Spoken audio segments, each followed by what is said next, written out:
I just remember a story of a woman who's a dear friend of mine who was in the services business, and she was terrific at what she did. She spoke her piece.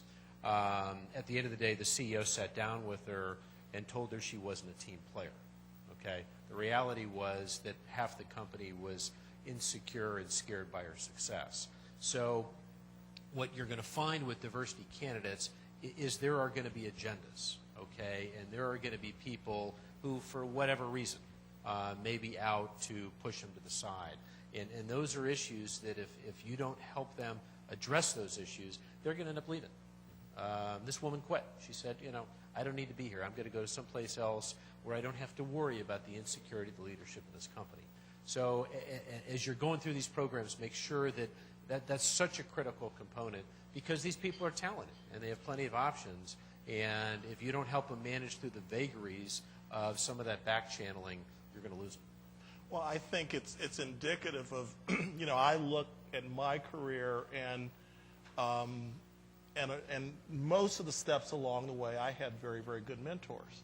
And I find that with, you know, and it's something that I've worked very diligently on. And the one thing I tell people, and I think, you know, I don't care, I mean, to become a CEO or to move up in an organization, I don't care who you are, there are going to be some times that you're going to hear things that you don't like, that are upsetting, or, you know, it's hard to get to the top. Absolutely. And part of it is mentality, patience. You know, I mean, hey, when I started in this business in 1981, and you should hear some of the things that I listened to on the phone, and I remember one time there was a very large client of the bank who had not met me and said something that was incredibly racist, and I'm on the phone, and I didn't know what to do with it other than just act like it didn't happen. And then, of course, when, you know, 2 weeks later he met me, and he came up to my waist. You know, it was a good laugh. Did you whip his butt? No, I didn't say anything.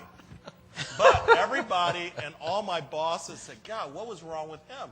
And then finally I just had to fess up, and I said, well, let me tell you what happened. Yeah. And I will never forget, you know, my first boss and mentor, who I know you know, Jim Harper. Jim pulled me aside and he said, Daryl, he said, I have two things to tell you. He said, the first thing is, unfortunately, this will likely happen again in your career. So number one, I'm sorry, but it's likely to happen again. He said, but number two, if you handle that situation with the dignity and class that you handled it, you're going to be very successful.